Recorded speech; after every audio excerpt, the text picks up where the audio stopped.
What's up, guys? I'm in a random jacuzzi in a random motel, as you can see, but I was just sitting in here hitting a little meditation on a business trip, and I just like that inner stillness, right? Even when I'm on trips, I'm still just sitting and making that time for stillness, you know? So as I'm sitting in here in complete silence, other than the YouTube playlist of Benedictine monks singing, I like to do that while I meditate. But I was thinking about a few things, and I was thinking, why is it that as men, as good, God-obeying Christians, or just anyone, just souls in general, why would a loving God, or why do we suffer? If we think that we are good people on the inside, and we really, really feel that conviction of, you know, we're doing the right things, why do we still suffer? Why do we still go through seasons of hardship? Why do we still feel this deep sense of pain sometimes, right? And it's not talked about that much because everyone wants to show you the happy side and all the good things that come with it, but no one really talks about how hard it really is. And I've kind of summarized it down to a few things, and I think one of the biggest being is that, you know, humans have this illusion of polarity, right? And polarity is simply the illusion of dividedness, right? Failure to recognize that everything is one, that you are one with everything. And it's not a bad thing, but it's just the way that we are physically expressed on this world, that we see things, we see them as opposites, or good and bad, good and evil, or masculine and feminine, or hot and cold, but they're really just all the same thing. They might be vibrating at a different rate. Hot and cold are the same thing, but they just vibrate at a different rate, right? So as I'm reflecting personally, I'm thinking about, you know, sinning as a Christian. Why do we sin? And what even is a sin? And my definition of a sin would simply be that you are missing the mark, that you are failing to be the person that you want to be, your ideal, that dream version of yourself that you picture and you want. Whenever you are doing actions, thoughts, emotions, habits that don't reflect that version of you, then that is probably a sin, and you are sinning. It just means that you are failing to hit the mark, to get the shit done, right? And so personally, I've been experiencing this kind of battle in my own mind. It's like I'm at war with my own mind. And when you feel like the world is against you, the world is not against you, right? Because your consciousness is the one and only reality. And so once you understand that, then it's easy to understand that you're actually just at war with yourself, okay? And you need to understand that you have your conscious mind and your subconscious mind. And when those two are out of sync and they are not together, then you will be feeling this way.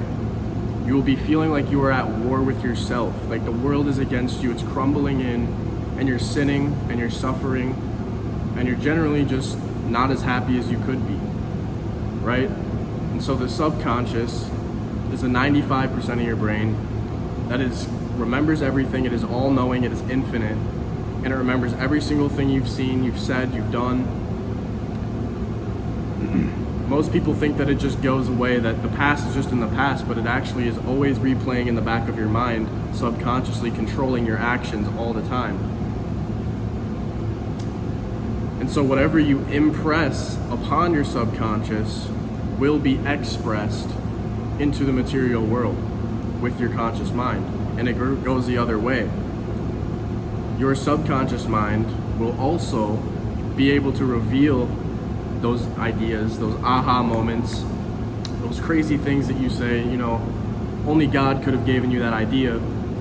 It is through your subconscious mind that it works, and it reveals it and unfolds it to your conscious mind, and it pops into your head, and then that's when you can take action on it on the physical plane, because there's a physical, mental, and spiritual plane of existence, right?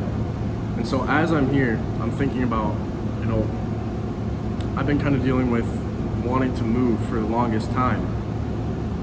And it's just been one of those things where it's like I've just been procrastinating it. I haven't been making a decision, haven't been decisive about it. And it's eating me up, right? Because on one hand, at home, I feel like I'm limited in my hometown. You know, a lot of entrepreneurs say that you should get out of your hometown, but also they say you should stay in your hometown, doesn't matter. But I really do feel like, as ironic as it sounds with everything I teach on my channel, to a certain extent, the external environment of the people, the same old house, the same old places, the same environment, right? It's almost demoralizing, and it gets to me and it affects my internal state at times, which again is ironic, but I'm being honest with you guys. I'm not gonna act like I'm completely perfect 100% of the time, because that's not the case. I wanna be authentic, right? And so, as easy as it sounds, I want to move across the state. I want to get my own place, and I want to be on my own, right? And I want to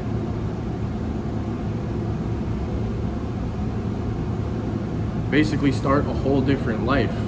But then on the other hand, I see the disadvantages of that. And I see that, you know, maybe working a job would take time away from my business and all these other things. And so it's the lack of decision that I'm failing to make, ultimately sinning and not living up to that ideal that I place in my head.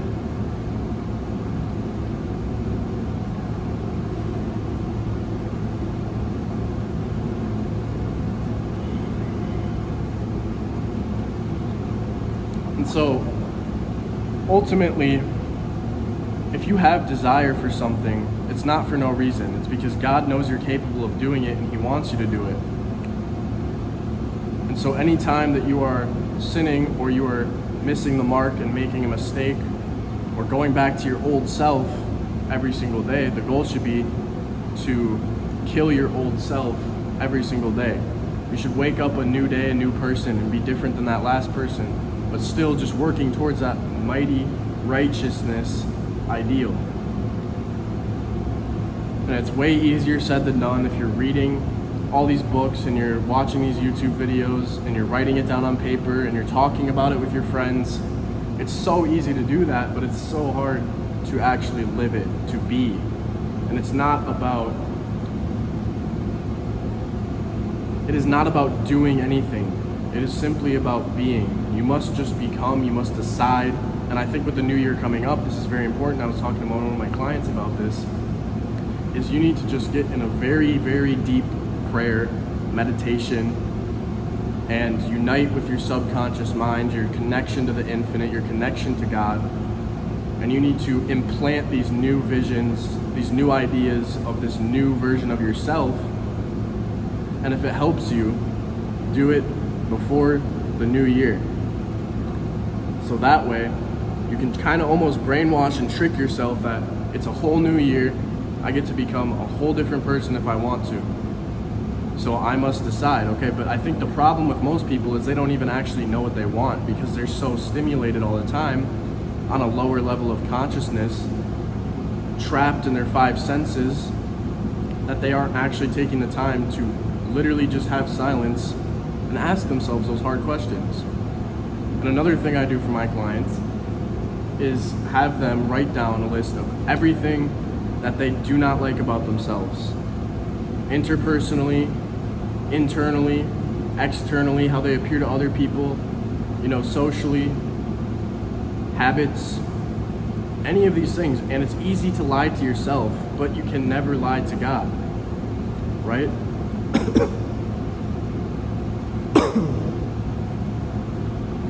So I think the easiest way to do this is to literally just get in that deep 2-hour meditation.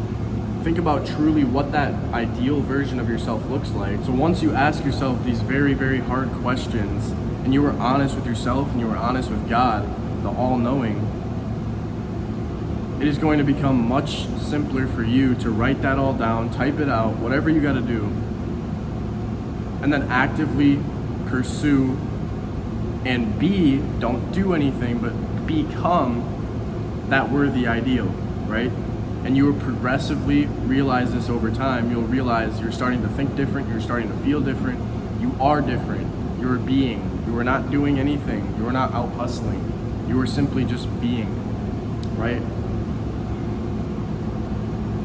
And it's easy to know what you want, but it's also pretty easy to understand what you don't want. And it's more about subtracting than adding things, right? Subtract all the negative things.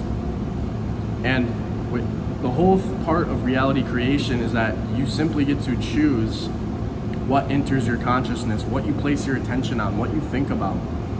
And if something doesn't match with that, if some friend of yours or some girl or whatever it is, any social media, you see something you don't like that doesn't have to do with your worthy ideal, get rid of it.